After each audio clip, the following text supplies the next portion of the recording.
I want to talk to you about the meaning of marriage. Now, if I came to you, most people, and I said to you, what does marriage mean? Most people cannot answer that question.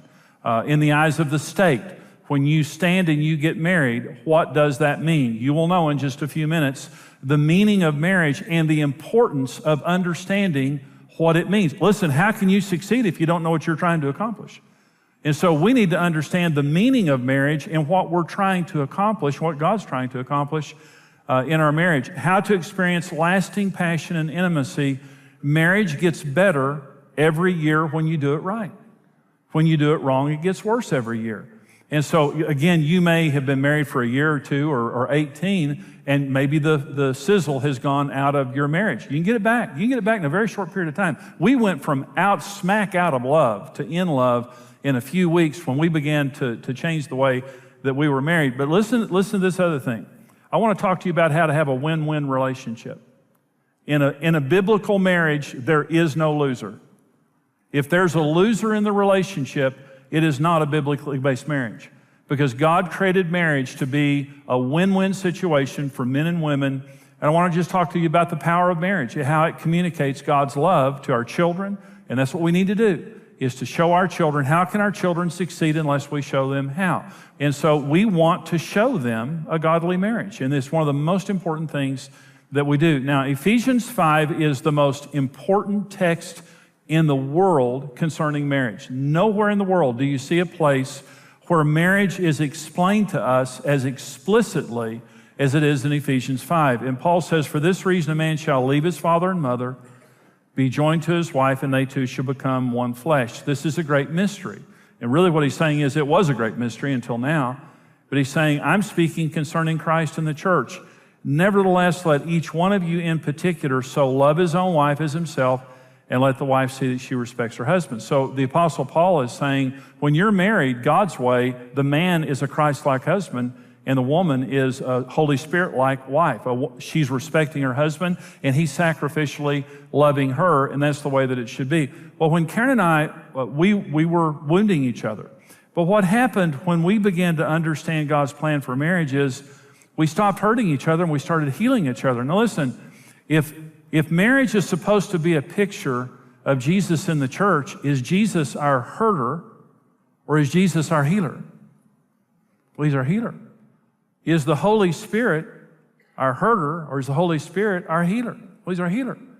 And so when you're married the wrong way, you wound each other. A lot of people flinch when they hear the word marriage. A lot of people don't want to be married because they've seen so much damage and so much wounding in marriage. To them, marriage is just a painful word. When Karen and I changed the way that we related to each other, we started healing each other. I mean, it's literally the opposite. You married your healer. And that's the reason it's a picture of Christ in the church. A good marriage is more attractive than you can possibly realize. We asked this question one day, and this is an interesting thing to ask. Who do you know that has a really great marriage? And a lot of people can never think of anyone in their life, in their family, or their circle of friends that had a really great marriage. Let me tell you what that means. That means if you need help, you don't know where to go. But when you ask that question, who do you know that has a really great marriage? If you can answer that question, there's hope for your marriage, because that's who you're going to go to. And when people around us began to see, and we're not special in any way, we almost divorced. It was the grace of God that kept. I was a divorce waiting for a place to happen. But when people began to see our marriage, it gave them hope. And they began to come to us and ask us questions. And again, it just kind of threw us off. But here's another thing that happened when our marriage changed. It changed the legacy for our children. Our parent, my mom and dad were married for 60, and I'm not saying this with any pride, I'm saying it with thankfulness. My mom and dad were married for 61 years when my dad died. Karen's mom and dad have now been married for 61 years. We've been married for 40 years. Our children have both been married for now over 10 years. How many of you want to leave a legacy of marriage for your children? And it's never too late. You may have been divorced 2 or 3 times. It's never too late. You can begin right now to leave. It's worth anything you give. That's what I'm trying to say. Anything that you would do to make marriage work. And so God has a plan for your marriage. It will be a win-win deal. And you say, what does marriage mean? In the eyes of God, in the eyes of the state, what is it that, what are we trying to accomplish when we stand in front of a preacher or whoever and we're married? What is it? There are three things that happen when we get married. Number one is financial unity. The state or the country, for those of you who are in different countries, when you get married, what the state is saying is, we now see you as one financially. You're one financial unit. Before, we saw you separately. You pay taxes separately, and if one of you died, you were not entitled to the other person's property. But now that you're married, we see you as one financially. The second thing is you're next of kin. Listen, you are now closer to them than you were to your parents. And the Bible says a man shall leave his father and mother. And by the way, God said that over Adam, and Adam didn't have a mother. Adam and Eve didn't have belly buttons. They were created first generation by God. And so God was saying marriage will not work unless you leave your mother and father, which just simply means reprioritize them, not to abuse them or anything. Just, reprioritize your mother and father and cleave unto your wife, okay? You've heard the saying that blood is thicker than water. And we hear that saying, and it's kind of like, if a fight breaks out, choose blood. Your blood kin. Okay, well, let me give you another way to think of this. Blood may be thicker than water, but spirit is thicker than blood. And Jesus said, what God has joined together, let not man separate. When you get married, God joins you. When Adam saw Eve, God put him to sleep, took a rib out, created Eve, and he looked at Eve and said, this is bone of my bones. This is flesh of my flesh. And that's what happens when you get married. You are now family. You're more family than any family you've ever had. And again, this is an extremely important thing to understand. The third element of marriage is sexual exclusivity. And what that means is that we are now exclusive sexual partners. And by the way, sex is the only exclusive area of marriage. You spend money with other people, you talk with other people, you may pray with other people, worship with other people, interact with other people, but you shouldn't have sex with anybody else. It's one of the essential elements of a good marriage is sexual faithfulness. Okay, so let me talk for just a minute about these three areas. Finances. We are financial partners in everything each of us does, whether good or bad, affects the other. So now we're a partnership, we're a team. And we have to understand that we're trying to, people get married, and by the way, people who are married are better off financially than people who aren't, almost all the time. Marriage is the greatest wealth-producing entity on earth. Okay, but you have to do it right, and I'll talk about that in just a minute. We're next of kin, and what that means is I am primarily taking responsibility for you. You may have had other people, before we got married, you may have had mother, father, brother, sister, aunts, uncles, grandparents, someone else before this marriage was primarily responsible for you. But here's what I'm saying in marrying you. I am now, until we die, I am now primarily responsible for taking care of you. I am assuming that responsibility. And that's what this marriage means. We're family. You're bone of my bone. Number three, sexual exclusivity, which means we belong to each other and I will be faithful to you and I will be careful and accountable. And it also means I will fulfill your sexual needs.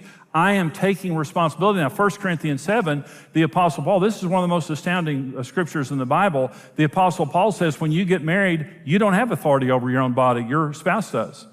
Not for the sake of abuse, but for the sake of use. In other words, you can't use your body as a weapon. You can't withdraw sexually from your spouse to punish your spouse. They have a right of use of your body sexually when you get married. That's what marriage means. What does marriage mean? It means we're next of kin, we're financial partners, and we belong to each other sexually. And I will keep myself unto you alone sexually, and I will meet your needs. And your needs are not my needs. No two people have exactly the same sexual needs. And to meet each other's sexual needs, it means you're meeting the need in another person that you don't necessarily have. And the timing is typically not the same. And so this is what marriage means. And so if you're going to have a good marriage, the core has to be there. And the issue is it all has to be there. If any one of these begin to suffer, the marriage can suffer. In fact, it's an interesting thing. Do you realize that the three things I just mentioned, money, met needs, and sex, are the three reasons we get married and the three most powerful elements of marriage, and they're the three main reasons we divorce? The three main reasons that couples divorce are sexual problems, I'm not getting my needs met, and money problems. But that's actually the reason that God made marriage. The power of marriage is remembering the core.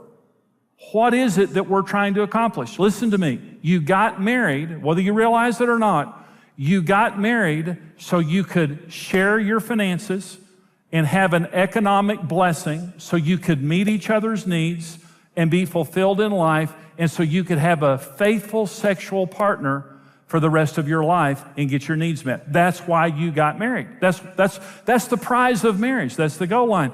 But you have to have all three. And so let me talk about some of the challenges of this issue of how to preserve the core, because this is what's going to make a good marriage.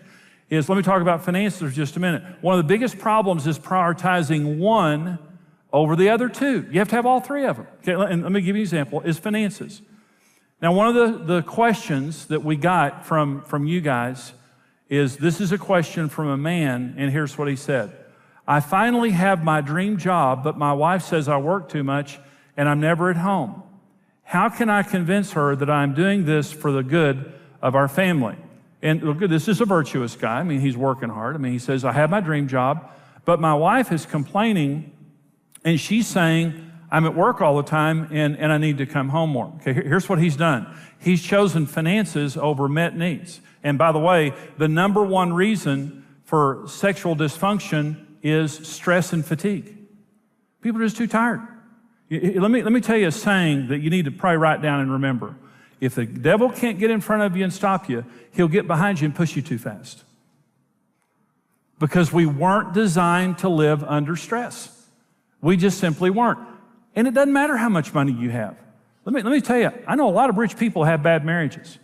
And I know a lot of people of very, very humble means that have great marriages. If you believe that money will solve all your problems, you're deceived. And by the way, here's what Jesus said. This is the parable of the sower in Mark chapter 4. He said, these are the ones sown among the thorns. They are the ones who hear the word, and the cares of this world, the deceitfulness of riches, and the desire for other things entering in choke the word, and it becomes unfruitful. He's talking about a person producing fruit for God, and he's saying these people, the seed among the thorns, he says the cares of this world, the deceitfulness of riches, and the desires for other things. The word cares there means anxious awareness. It means anxiety. It means you're just stressed out. You're going too fast. Now, here's another great scripture, Proverbs 22. The blessing of the Lord makes one rich, and he adds no sorrow to it. The blessing of the Lord. You say, well, we want to prosper. Great, I do too. Money's a wonderful thing. But do you want it to cost you your children? Do you want it to cost you your health? It's foolish. It's foolish. So I'm saying, don't choose money over your marriage. Don't choose money over being able to meet each other's needs. You may have less, but you'll have it in a more peaceful home. Okay, and that less won't be there for long because God's going to bless you if you make good decisions. But the other thing is dominating any of those areas. The marriage only works when you share it as a partnership. Now, I was dominant in our relationship. I dominated Karen. And so I was a very dominant husband. We had a horrible marriage as long as I was dominant. And the issue is there's three kinds of differences in marriage. There are celebrated differences, tolerated differences, or rejected differences. And when your spouse, you're different. You're two halves of a whole. When you get married, you need your spouse's input to make a good decision. But when Karen and I married, I just thought she was weird. When she would say something, I'd roll my eyes, I'd call her stupid, and I tried to dominate the areas of our family. But my wife, men have half the brain, women have half the brain, together we have the whole brain. And in order to have a good marriage, it means we celebrate our differences. Do you know that you naturally celebrate your differences when you marry each other?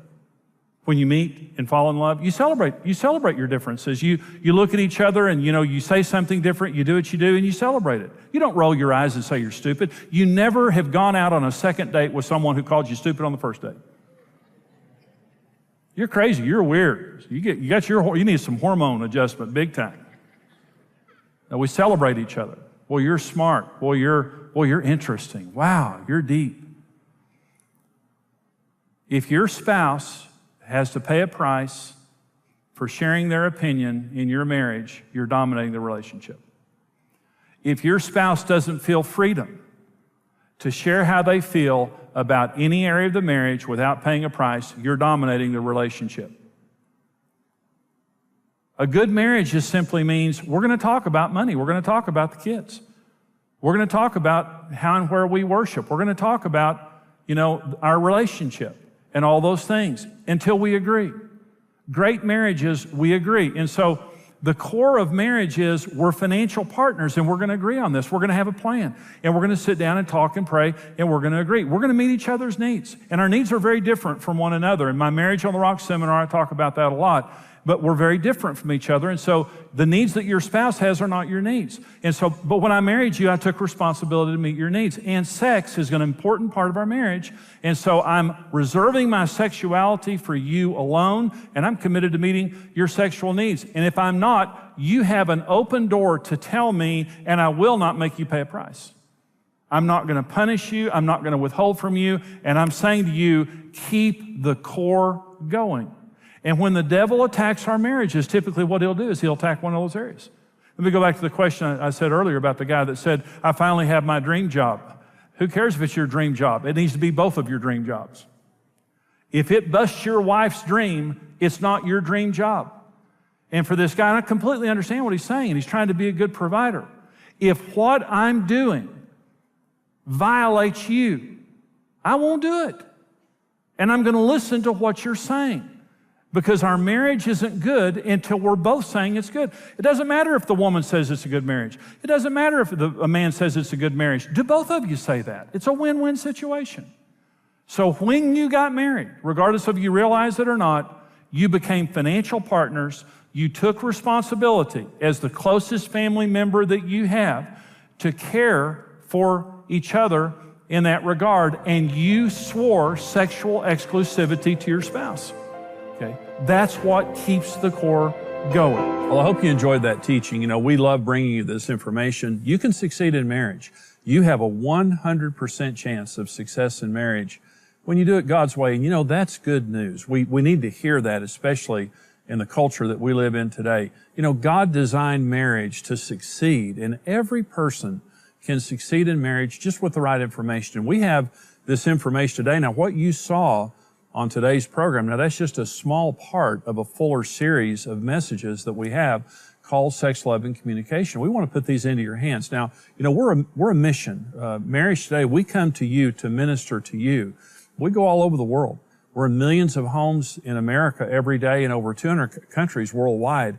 And we need your financial support to be able to do that. But we want to get to you these important resources right now for your gift of any amount to support us here at Marriage Today. We want to put this booklet into your hands, Sexual Fulfillment in Marriage, the keys to sexual fulfillment in marriage. And this is a easy read with very powerful information to help you in the area of sex. Your gift of any amount. For your gift of $45 or more, we want to get you the full seminar, Sex, Love, and Communication, on 4 CDs with the Sexual Fulfillment booklet.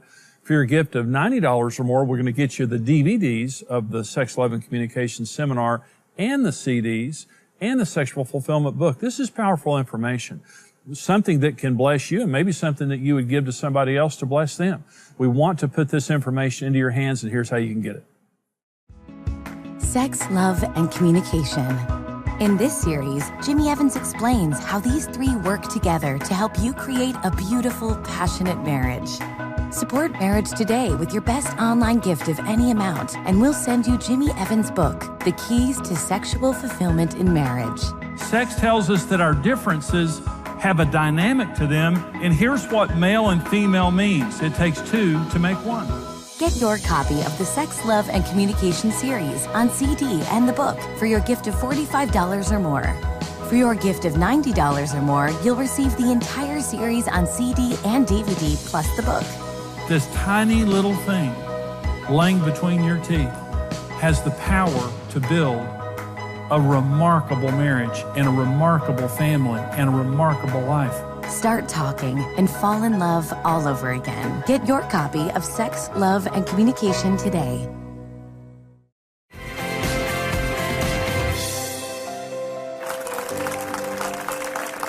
Well, we hope that this program is a blessing to you today. And, this comes from the seminar, Sex, Love, and Communication. And we have some questions actually from our viewers, Karen, that we want to read. She asks, my husband has determined there are a few subjects that are off limits because they always end in a disagreement. How can we resolve these issues? Well, it's a great question. There are three types of communication. There's proactive communication, there's reactive communication, and there's radioactive communication. Okay, proactive communication means we're talking about this in advance and we're getting the emotion out of it. We teach people how to do a vision retreat. You get away for 3 or 4 days a year without the kids. You wake up in the morning and you pray and you talk, especially about the issues that you can't communicate about. Now, if it's really serious, you need to go get help. Go get a third party to help you work through it. You just can't have issues in your marriage you can't talk about. That's radioactive. Oh, yeah. Proactive communication is we're going to talk about this in advance. We might fight, but we're going to get it out of our system. We're going to find a place of agreement. Reactive communication is because we're not talking proactively and sitting down and talking patiently and having a vision retreat and finding a place of agreement.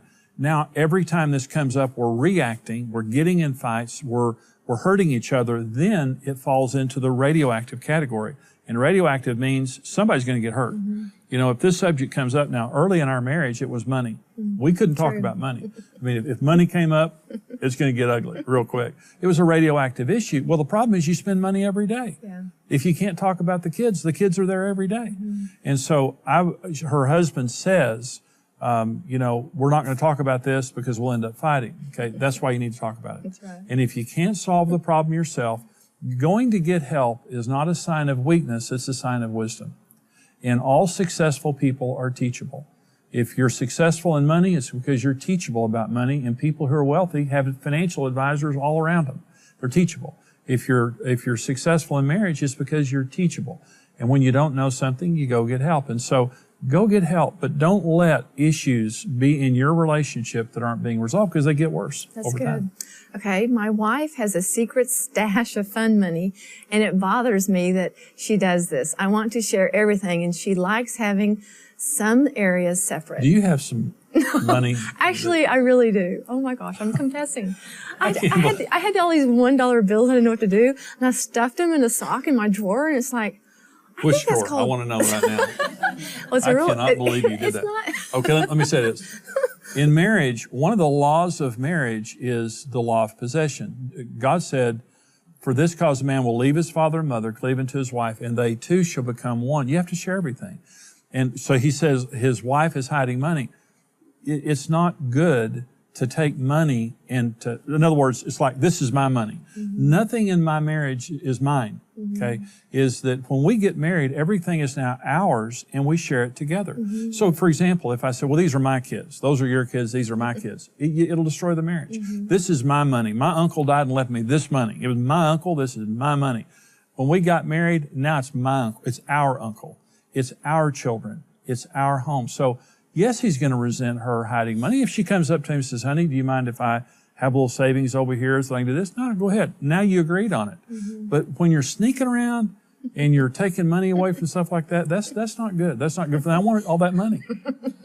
You're stealing. You can have my dollar bills. I want your sock drawer. I'm going to go home and go through all your drawers.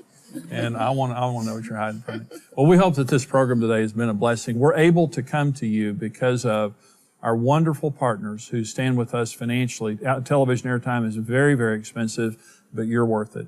And we go across America to hundreds of millions of homes in America and around the world every single day, multiple times a day, because of people like you that support us financially. And we're asking you, if you would, please give to us to support Marriage Today, to help us, to help people succeed in their marriage and family relationships, and to help little kids stay together with their parents.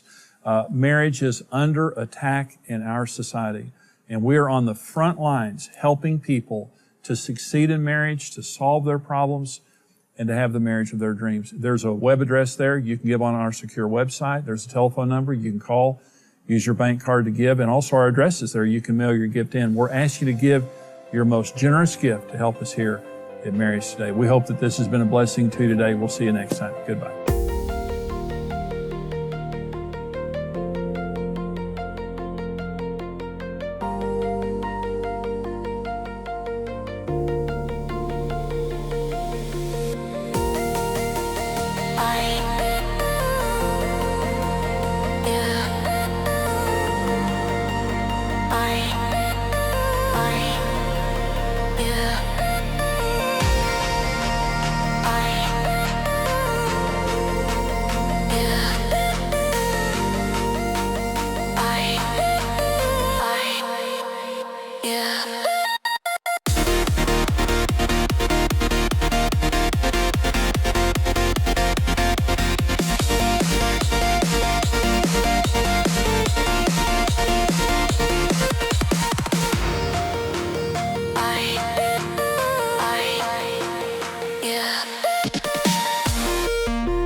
I,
you.